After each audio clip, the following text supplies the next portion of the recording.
Rainbow Reflections, Book 2, Put Out the Fire. Chapter 10, Sunshine in Rainy Weather. After Ren got a potion for her headache and nausea, Hyaktu and Fern went to the admin office. Khurshid joined them a bit later, then the three teachers closed the door to discuss Ren's vision. Hyaktu did not invite Wave, as he did not wish to discuss his child's peculiarity with a mere acquaintance. I had honestly hoped she was done receiving visions, but it seems some spirit out there is still connected to her, Hyaktu murmured. But what does the spirit want with her, I wonder? Asked Khurshid. I don't know, but if Asta's in danger, we must do something, Fern said briskly. I should have known he wouldn't leave without saying goodbye. I haven't heard anything since the summer, and that resignation letter of his must have been shoved through the window. It was open when I went into the office, and that explained why it is on the ground. Kaokat must have taken him. Hyaktu inclined his head. It does seem likely, especially after they attacked Khurshid. So what do we do? Khurshid inquired. Hyaktu sighed. I'm not sure, he admitted. Ren didn't see anything else, and Kaokat hasn't been hanging around the school. I keep checking the frog oils, but there's been nothing going on. I'll look for him, Fern said, already turning to walk out the door. Hyaktu blinked in surprise, then reached forward and grabbed her tattooed arm. You can't leave this instant. If Asta is in danger, I am looking for him, she growled. I understand you're concerned for your friend, and I'm troubled by this news too, Hyaktu said calmly. But we can't make rash decisions. If you left and Kaokat got hold of— I'm stronger than them, she snapped, trying to pull herself free of Hyaktu's firm grip. I don't doubt your abilities, but— You're not stopping me. Fern, Release me! Fern, be logical about this, Khurshid cut in. If you left, these students would not get the education they need, or the healing that you can provide if they get sick or injured. Hyaktu nodded. You can't leave when the students depend on you as one of the teachers. Fern's gaze softened and she stopped trying to break free from Hyaktu. She sighed and lowered her eyes. Sorry, she muttered. I wasn't thinking clearly. Yet how can I sit by while my friend is being held hostage by Kaokat? We don't know if that's the truth, Hyaktu pointed out. None of us have heard a thing from Asta, Fern growled, glaring down at him. It is very likely the truth. Aster might have been captured, yes, but it might not have been Kaokat, Hyaktu said warily. Either way, he's in danger, Fern growled, her body growing rigid in Hyaktu's grip. Hyaktu sighed. Yes, that does seem obvious. So what do we do? I'll send out some froggles to check beyond the school, and I'll try some spirit magic to locate him, Hyaktu said. You can use your spirit magic and potions too. But while school is in session, it would be foolish of us to search for him. Our responsibility is to the students first, Khurshid added. You knew that when you helped create the school, Fern. She sighed, her shoulders slumping in defeat. I know. We'll look for him during winter break if he's still gone by then, Hyaktu promised. But now's not the time. With Kaokat out there, we're better off keeping everyone in the school. But you're leaving the school soon, Fern muttered. For Zin's appointment, yes, Hyaktu said with a small sigh. I will put enchantments around the ship, and hopefully Kaokat won't attack. Trust me, I wouldn't go out there right now if it wasn't important. Asta's important, Fern hissed, looking like a dragon ready to spit fire. He is, Hyaktu agreed hastily. But we have no idea where he might be. If we had an exact location, then we could spend a weekend running a rescue mission. For now, though, we have to wait. Fern sighed and pulled her arm free of Hyaktu's grasp. Why do you think Kaokat took Aster? Khurshid asked. Hyaktu frowned and twisted his wrist, creating a small tornado in his palm. Kaokat is targeting the teachers. They want us out of the way, so the enchantments will fade and they can get in. A stony silence fell. And you're still going to the appointment with Zin? Khurshid asked in exasperation. We'll be quick and cautious, Hyaktu promised. Anyhow, I know we're worried about what's going on, but all we can do for now is keep an eye on things. Khurshid, Fern, I will rely on you to protect the school while I'm away. He gazed long and hard at his teachers, Fern staring back at him firmly. She nodded once, her hair bouncing with the action. Khurshid merely pursed his lips, his expression disapproving. Thank you both. I appreciate you a lot. Hyaktu nodded to them and exited the room, walking down the admin hall and entering the counseling office to return to the courtyard that way. As he closed the door behind him, he slumped his shoulders and let out a soft sigh, remaining standing in place as he thought of his decision. A moment later, he heard soft voices beyond the door and pricked his ears. Khurshid and Fern were walking by. He's putting his kids above everyone, Khurshid was growling in a low tone. First he teaches them martial arts, then he allows Zinnovus to keep taking classes despite showing little to no magical talent. Now he wants to leave the school for his kid's appointment, but not to save Aster. I thought you were against looking for Aster, Fern huffed. Well, our duty is to the students first, and we can't do anything for him until we know where he is, Khurshid admitted. But if we can get Froggoyles to search the forest... His voice faded away as the teachers reached the entrance hall, the door shutting behind them. Hyaktu sighed and sunk to the floor in a crouching position. Great, now my teachers are turning on me. Well, I'll send out the Froggoyles to look for Aster regardless. If we can find out where he is, I'll rescue him myself. The ship flew through cloud-scudded skies, a chilly wind sweeping over the deck. Hyaktu shivered as he stood alone at the wheel, which contained 6 buttons and 1 metallic vent at the bottom. The buttons, on, off, lift, lower, forwards, backwards, commanded the ship's actions, while the wheel itself allotted to turn left and right. The metal vent was for magical operation, much like in standard boats commanded by fire or water magic. A lever next to the wheel controlled the ship's speed. Hyaktu took a deep breath, then released it in the form of wind through his hand. The magic entered the metal vent, giving more air power to the engines on the bottom floor. He repeated this several times, making sure the magic spiraled through the valve and didn't escape to join the wind rushing around him. Can I learn how to fly the ship? Hyaktu glanced over his shoulder at the abrupt voice to see Zin standing behind him, an eager light in their mismatched eyes. Their bird-patterned robe flapped in the strong breeze, making them appear 2 times bigger than they were. Hyaktu smiled and beckoned Zin to join him. You can't do the air or spirit magic required, unfortunately, but you can steer it for a while if you'd like. Yee! Zin grabbed the wooden wheel, inspecting all of the buttons and the metal mechanism connected to the engines. They squinted at the labels on the buttons, then slid their hand along the smooth metal. This is so cool, Zin breathed. How often do you have to give it power? At least every hour, Hyaktu replied. The air keeps the engines moving. What keeps it floating then? Zin asked curiously. With normal boats, you just use the air around the boat to make it fly, right? So how does this one fly if you're not controlling the air around it? It's enchanted to fly, Hyaktu said, patting the wheel fondly. A touch of spirit magic goes a long way. So's the— Ooh, Dad, look! Zin was practically hopping high enough to do a jump kick.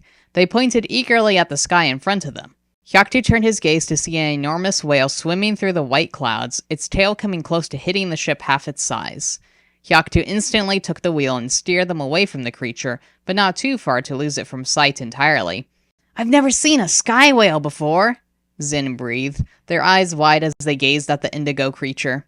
That's because they're usually active at night, when you're asleep, Hyaktu replied. And they're typically higher in the sky too, where the air is thinner and it's harder to breathe. This one looks like it's settling down for the day. Where does it sleep? Any place big enough to hold it, he replied in an amused tone. I once saw one asleep on a giant tree. The poor tree was never able to stand upright after. Zin snorted. The whale glided alongside them for a few more minutes before sinking through the clouds. It soon vanished, the sky becoming paler in color as the morning stretched on. After another hour of flying, the city of Greytor popped up beneath them. Can I land the ship, please, please, please? Zin begged. Hyaktu snorted lightly. Okay, fine, I'll let you hit the buttons, but I need to be the one steering. Yee! Hyaktu let Zin use the lever to slow their progress and push the button several times to lower the ship. The vessel was able to thud softly on a grassy hill outside Greator.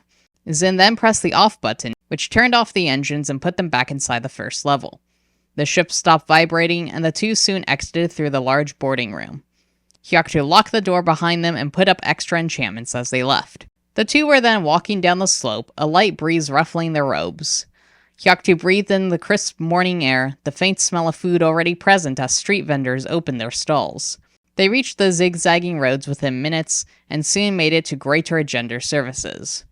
They entered the building and signed in, then sat in the waiting area. The two had only been sitting for a few minutes when Dr. Yun's voice called from a hallway. Zin, Act 2! Hyaktu rolled his eyes at the mispronunciation of his name. It's Hyaktu, he thought, putting emphasis on the sharp H sound even in his head. They got to their feet and greeted the doctor, then trailed them down the hall into the usual therapy room. The small space was painted green, and several potted plants sat on a table by the door. Dr. Yun took a chair across from a squishy couch, which Hyaktu and Zin sat upon. Zin bounced their leg, looking a bit nervous for the session. I wonder why. They seemed fine on the way here, Hyaktu thought mildly. How have you been, Zin? Dr. Yun inquired, leaning forward in their seat with a clipboard on their lap. I don't know, Zin mumbled. Good, I guess? How was your first 3 months on the testosterone potion? The doctor pressed. Is it something you're still interested in continuing? Yes, Zin said at once, glancing up at Hyaktu briefly. What is it? Hyaktu asked Zin telepathically. Zin's leg bouncing picked up speed as they faced the doctor again. They didn't respond. Do you think Zin is doing well on the testosterone potion? Has their performance improved? Are they happier? Have they connected to their magic? Zin seems happier on the potion, yes, Hyaktu replied. They've had a few outbursts, but they seem to be adjusting well and have calmed down by now. Well, as calm as Zin can be, I suppose. Zin's leg was now bouncing up and down dramatically. Hyaktu raised one side of his unibrow at them. And their magic? Hyaktu frowned, waiting for Zin to reply. They didn't, so he said, Zin seems to have connected. A little bit, anyway. Their magic is sporadic. Dr. Yun asked with a knowing look on their face. Hyaktu switched his gaze back to the doctor and nodded. They had one big outburst and sent fire all over, but ever since then, they haven't been able to connect with their magic. It's been 3 months. Shouldn't they have a more solid connection to their magic by now? Dr. Yun smiled.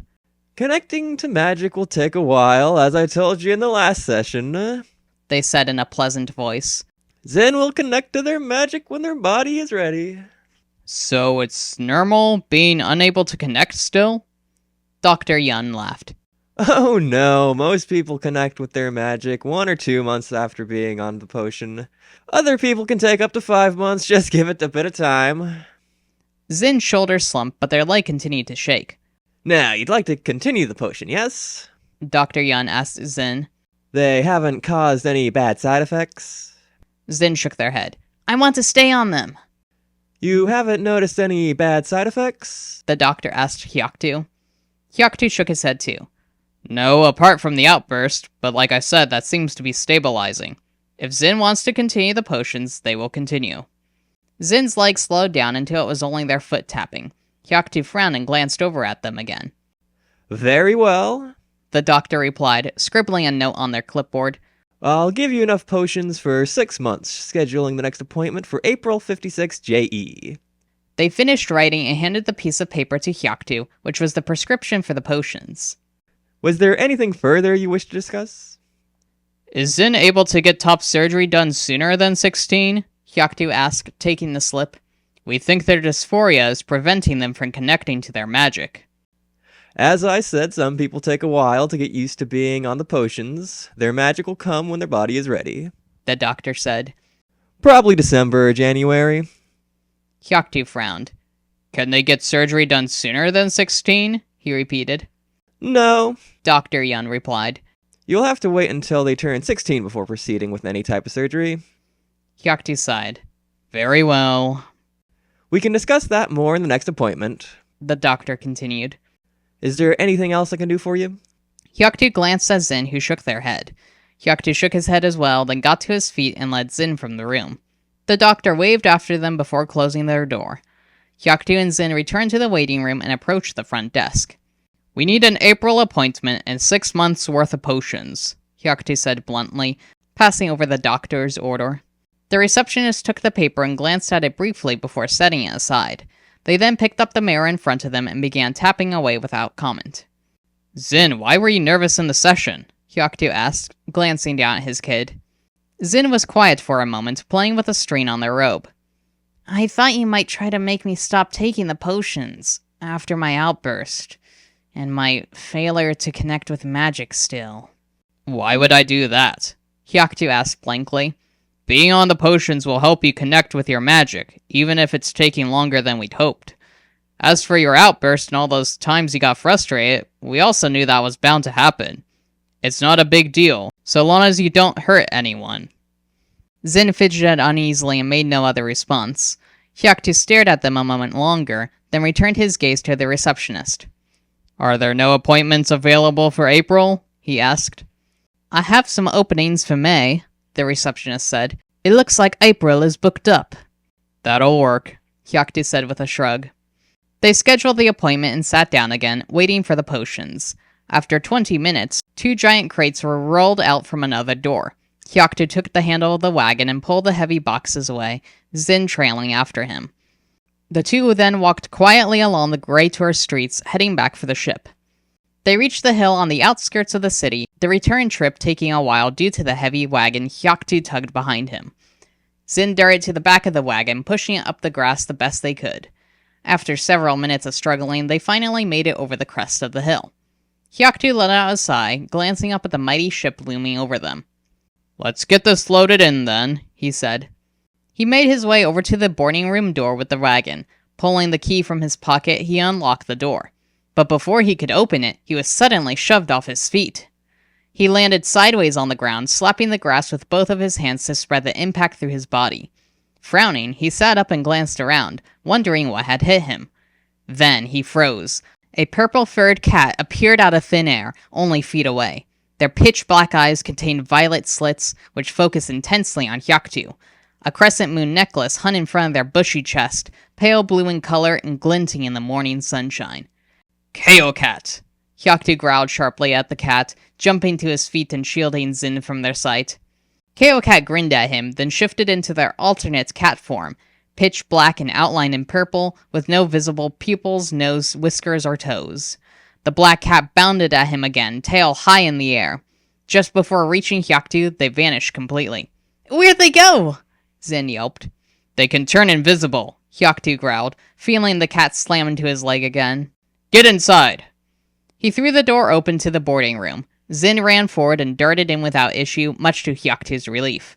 Hyaktu tugged at the wagon, bringing it in front of him so he could push it from behind. The wagon rolled in after a bit of air magic, Kaokat now biting at Hyaktu's right hand. "Ow!" he yelped. He tried to shoo them away, but they were already gone. Hyaktu took the chance to run for the boarding room, but he soon felt claws piercing his back. Falling to the ground with a loud thud, he felt warm blood seeping through his clothes. Gritting his teeth, Hyaktu rolled to one side, attempting to smash the spirit. The cat hissed, releasing their hold on him at once. "Come on, Dad!" Hyaktu sprang to his feet and hurried into the boarding room. Though the ship was protected by enchantments to keep spirits out, Hyaktu still flung the door down rapidly. He then hurried through the big boarding room into the narrow hall of the first floor, reaching the stairs at the back of the ship with Zin on his heels. Hyaktu ignored the second floor, which held the library, training room, and game room. He made it to the third floor and ran past the bedrooms on either side of the hall until he reached the kitchen at the front of the ship. But he didn't stop, pressing up the stairs by the kitchen that led to the deck. He was soon behind the steering wheel, smashing buttons to bring the ship to life. The engines pulled out on either side from the first floor, rumbling loudly as they turned on. The whole ship vibrated as it lifted into the air, Hyaktu stabbing the lift button multiple times. The moment they were in the cloudy sky, Hyaktu slammed the lever forward to make the ship fly for the east as rapidly as it could. But Kaokat did not appear to be pursuing them. "What was that about?" Zin mumbled in a daze, their mismatched eyes wide as they stared over the deck, back at the city. Hyaktu shook his head. "I don't know, but I don't like this. They somehow learned of your appointment. Knew we were coming. The mast flags flapped in the chilly wind, the only sound to follow his words. Hyaktu glanced over his shoulder at Zin, who still stood at the railing. Are you okay? He asked. Zin nodded, though their lip trembled. Hyaktu frowned, glanced forward to make sure the ship wasn't about to hit anything, then hurried to Zin's side. Did they hurt you? Hyaktu pressed. Zin shook their head. Then what is it? What's wrong? Zin took a deep breath, then muttered, I left you out there with them. I should have helped. You helped me by making sure you are safe inside, Hyaktu said. I didn't have to worry about you while dealing with them. Zin sighed, turning their face away. But I should have helped you fight them, and I didn't. I'm useless without magic. Their voice cracked. Hyaktu planted a hand on their shoulder, noticing that Kaokat hadn't even drawn blood. You're not useless, Zin, he said firmly, and I would very much prefer it if you didn't fight them. Zin's shoulders shook as they sniffled, and Hyaktu realized they were crying.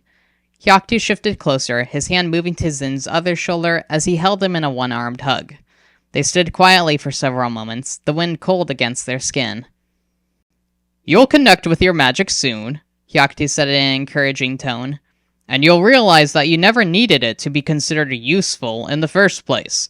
Magic isn't everything. Now how's about you go down to the kitchen and get something to eat? Food will make you feel better.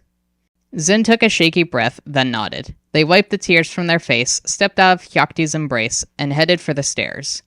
They went down the steps and vanished from sight. The moment they were gone, Hyaktu pulled his mirror from his robe pocket and moved back to the wheel.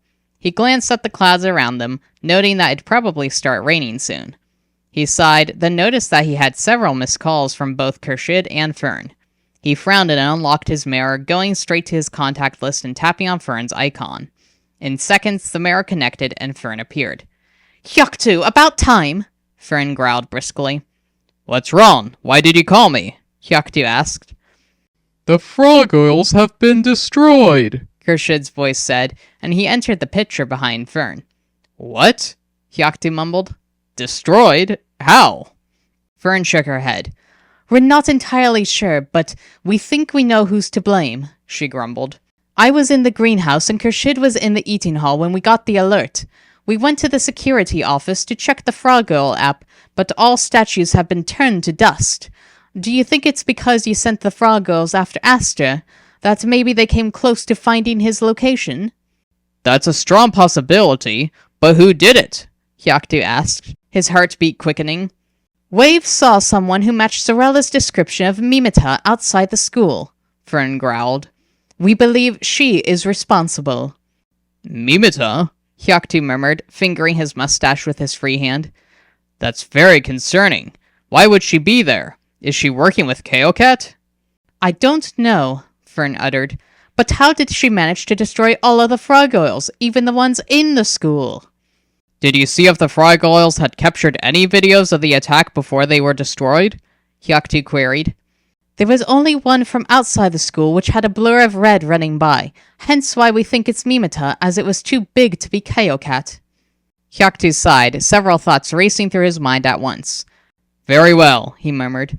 Put up more enchant— Already done, Khurshid cut in. Oh, good. Well, keep an eye on Mimita if she's out there, and whatever you do, do not leave the school, and don't tell anyone about what's happened. We don't need the government to come calling again. Understood, Fern said. Should we tell Sorella about Mimita? Khurshid asked. No, Hyaktu said at once. We don't know for sure if it's her, and there's no need to frighten Sorella. Both teachers nodded to his words, then Khurshid asked, How come you weren't answering your mirror? Ah, that. Hyaktu told them about Kaokat's attack. I don't like the sound of this, Fern murmured.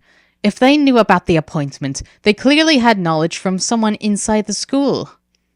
The only people who knew about Zin's appointment, apart from Zin and me, were you two, Ren, and Sorella. And I know none of us would have told Kaokat about it, he scoffed. Mimita is human, isn't she? Khurshid pressed. If she's human, she could have gotten into the school to destroy the frog oils and learn about Zin's appointment.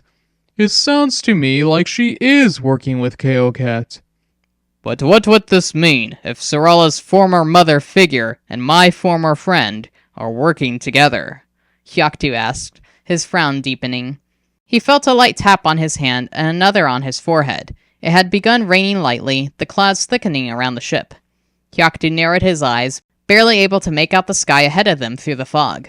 I don't know what they might have in common, but I'm sure we'll find out in time, Fern muttered darkly. For now, Mimita seems to have retreated to the forest, and if you do not want us to follow her there, we can't learn anything else. We'll see you soon. Hyaktu nodded as she hung up the call, feeling more troubled than before.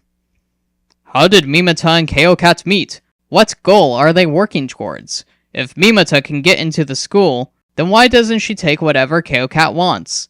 Or are they not working together after all? But what would Mimita want? Sarala? How would she know if Sarala ever made it to the school? Why would she want her back? And if Kaokat attacked us before he could get on the ship, then do they want something on the ship? Or is it me? Hyaktu's fingers moved unconsciously to the contact list on his mirror, selecting Jabali's name. The mirror was a little slow to connect, but Jabali soon appeared in real time. Yo, Hyaktu! The man chuckled. I think you're calling me more than Wave these days. What's up? Wait, what's wrong? Hyaktu knew his face must be a mask of worry. He quickly told Jabali everything that had happened, his friend's smile falling from his lips and turning into a deep frown by the time Hyaktu had finished. That ain't good, Jabali murmured. You could say that again, Hyaktu uttered, reaching his hand up to run through his hair. Whoa, what's wrong with your hand? Jabali yelled. Hyaktu froze and glanced down at it, blinking in surprise. It was the same hand Kaokat had bitten, but there was nothing wrong with it. Even bruises had not formed, and there were no puncture marks. There's spirit magic all over your hand, Jabali said, narrowing his eyes as he leaned closer to peer at Hyaktu. Is there? Hyaktu mumbled, half alarmed, half fascinated. Yeah, but it's fading now, so maybe whatever spell they put on you is leaving. Hyaktu frowned. I wouldn't know, he murmured, inspecting his hand. I don't feel any different. It hurts a little, but... Is Kaokat venomous? Not as far as I know, but I didn't bleed, so nothing got in me, Hyaktu said. Poisonous? Hyaktu shrugged. Don't think so. Just keep an eye on me, I suppose. I will, Hyaktu promised. Although it's almost entirely gone by now. Weird. Hyaktu shrugged again, not knowing how to respond. He frowned, then asked, When Kaokat attacked you, did they leave spirit magic behind too? Wouldn't know, Jabali grunted, sitting back from the mirror now that he was no longer scrutinizing Hyaktu.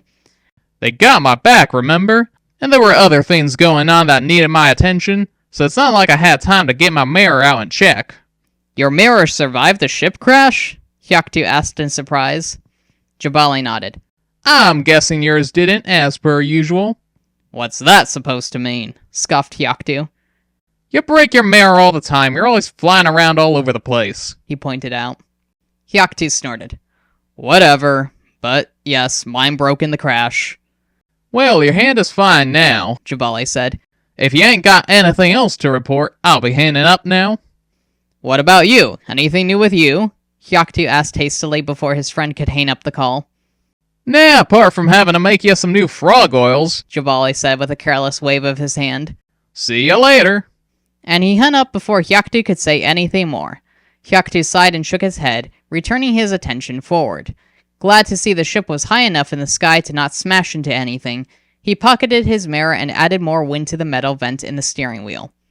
I wonder what's going to happen next, but we have to play defense for now.